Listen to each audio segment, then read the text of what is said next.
It's a difficult question to answer. Did you know that this was going to be a legendary album? Did you know it was going to be a successful album? We knew from the beginning it was going to be a great album because you had such a great band playing it. You had a great producer producing it. You had a great engineer recording it, of course, and a great studio to record it in. It was a combination that inevitably was going to produce something at least that was a contender. The essence of capturing the sound for this particular album was that we had everybody playing in the room at the same time. So it was important for me to set the instruments up in the room in a way that made everybody feel that they were together. Having a target to making an album is a very good thing because it focuses the mind, and making a rock album over too long a period of time I think could be counterproductive. This particular Back in Black was an album that needed to be made. It needed a focus of attention. It needed to be made in a defined period of time. The dynamic of a session has to be determined by how everybody feels on that particular day, how the sound is going, how the combination of factors is going to help things move forward. It's essential to separate the instruments from each other to a certain degree in order that you have control over the sound of each individual instrument. But at the same time, it's quite important to allow a certain amount of leakage from one instrument to the next so that this combination of the sounds in the room can be more easily recreated in the mixing stage. So the first thing that I had to do was to find the place that the drums were going to go. And my notion in my head was that I would get the drums in the middle of the room as much as I possibly could. What I did was I went around the room with the snare drum, hitting the snare drum, trying to find where it sounded best in the room. Because any room will react differently to different sounds dependent upon the surface of the walls, the height of the ceiling, the type of flooring that it has. That particular room had quite a low ceiling, but as I was walking around the room with the snare drum, I hit it in one particular place and it sounded much louder and much deeper and fatter than it did in other parts of the room. So I sort of moved out of that sweet spot, as it were, and it sounded a bit clanky again, and I moved back into the sweet spot and it sounded great. So we decided that was the place to put the snare drum. We subsequently found out that although the ceiling was quite low in most of the room, there was actually a higher part of the ceiling in that particular place. And that was obviously why we got a better sound. So we then set the drum kit up around that place for the snare drum. Then I had to think of, well, where is the best place to put the bass so that Cliff could be as close as possible to Phil. But I needed, the bass is an instrument that is more difficult to control in terms of how much of that sound gets into the rest of the room. There was a small separation booth, just a little cupboard, if you like, with a window in it, that was right next to where I'd put the drums. So it was obvious that that was the best place to put the bass amplifier. And that enabled Cliff to hear a little bit of the bass acoustically and stand right next to Phil. And then that naturally led to two possible positions to put the guitars. My particular way of working was that I wanted actually to represent the positioning of the band on stage as much as possible in the studio, because when we mixed we would then have the guitars in that same position, because there's a natural connection between the way AC/DC sound on record and the way that AC/DC sound on stage. So it was natural that Malcolm was going to be on the left-hand side and Angus was going to be on the right-hand side. So then we used acoustic screens then to build some larger rooms within the rooms that we could control the amount of leakage coming out of. And we then set up Angus and Malcolm's amplifiers in those two rooms. And again, we controlled the amount of sound coming out of those rooms within rooms so that we could control how much of their sounds got onto the other microphones, most especially the drum microphones, and how much they could hear naturally in the room. And they were then able, with slightly longer guitar leads, to stand in closest proximity to their own amplifier, but also there was a natural line of sight between all of the musicians that were playing, and there was also, if they wanted to, there was an acoustic sound in the room that gave them the feeling of the power of the music that was being played. So this was common to all of the songs, and the changes that we made were slight changes to the amplifier settings. If they were playing certain chords in a certain way, then the amplifiers would react in one way or another. Sometimes I would change the microphone positions very slightly.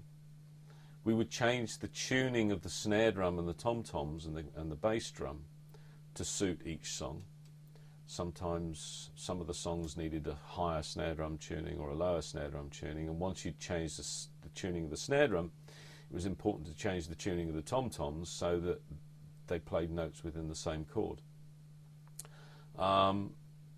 And dependent upon how Angus and Malcolm were playing certain songs, sometimes we found that we needed to change the amplifier combination that we were using on each of them. So we reacted to each song dependent upon how that song was being played, the tempo, the style, the chords that were playing in the song. And it was very much just take each one as it comes and maximise the effect of each one of those songs. One of the notable things I remember about the process of recording Back in Black was that there was a certain dynamic to the way the sessions went. There was a very good work ethic. Everybody was in the studio as much as they possibly could, and we worked really hard during the day. As the songs started to go down, the excitement built, because it was obvious that these songs were going down very, very well, and they were great songs. And then as Brian started to put the vocals on, we started to get even more of a feeling of how great the songs were and how great his vocals were going to work with those songs. So everybody became part of that building excitement, Brian especially. So I think when you make an album like Back in Black, it's very important that every part of the recording process contributes to the overall effect.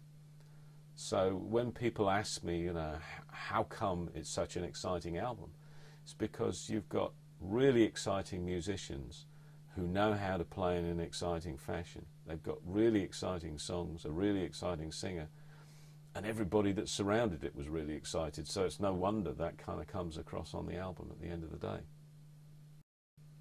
We were asking Brian to hit some pretty hairy notes, and to not just to sort of get the note, but to get the note with as much feel and power as he possibly could.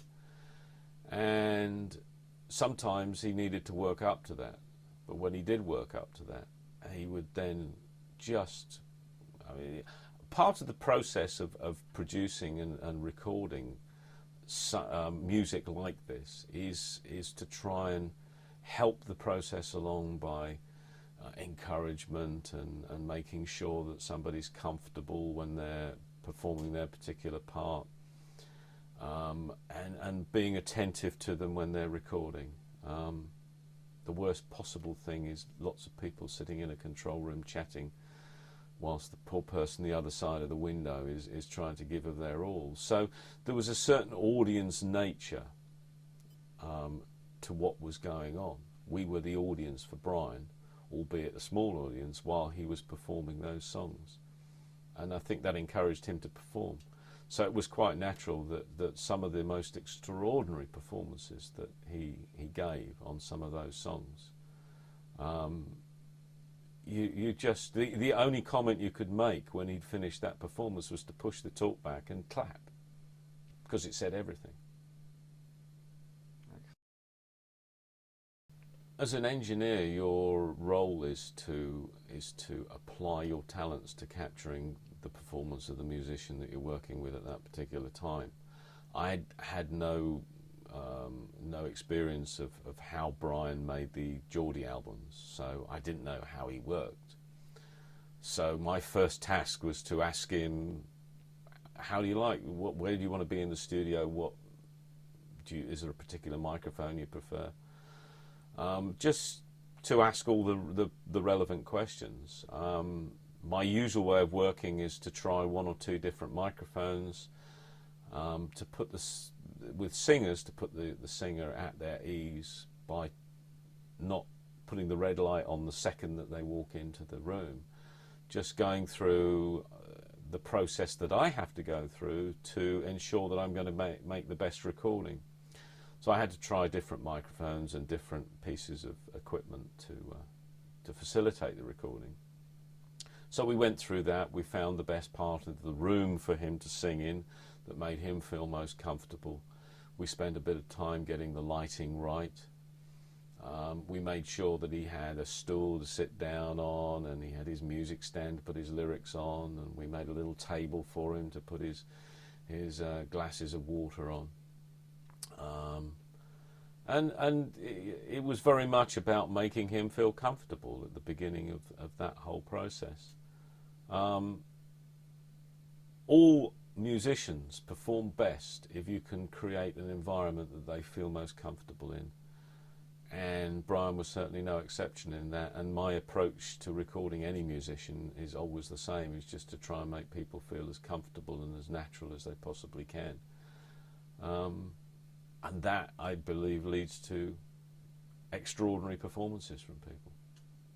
It's very difficult to say at any point in the recording of an album that you have a sense that this is going to be a classical or any particular type of album.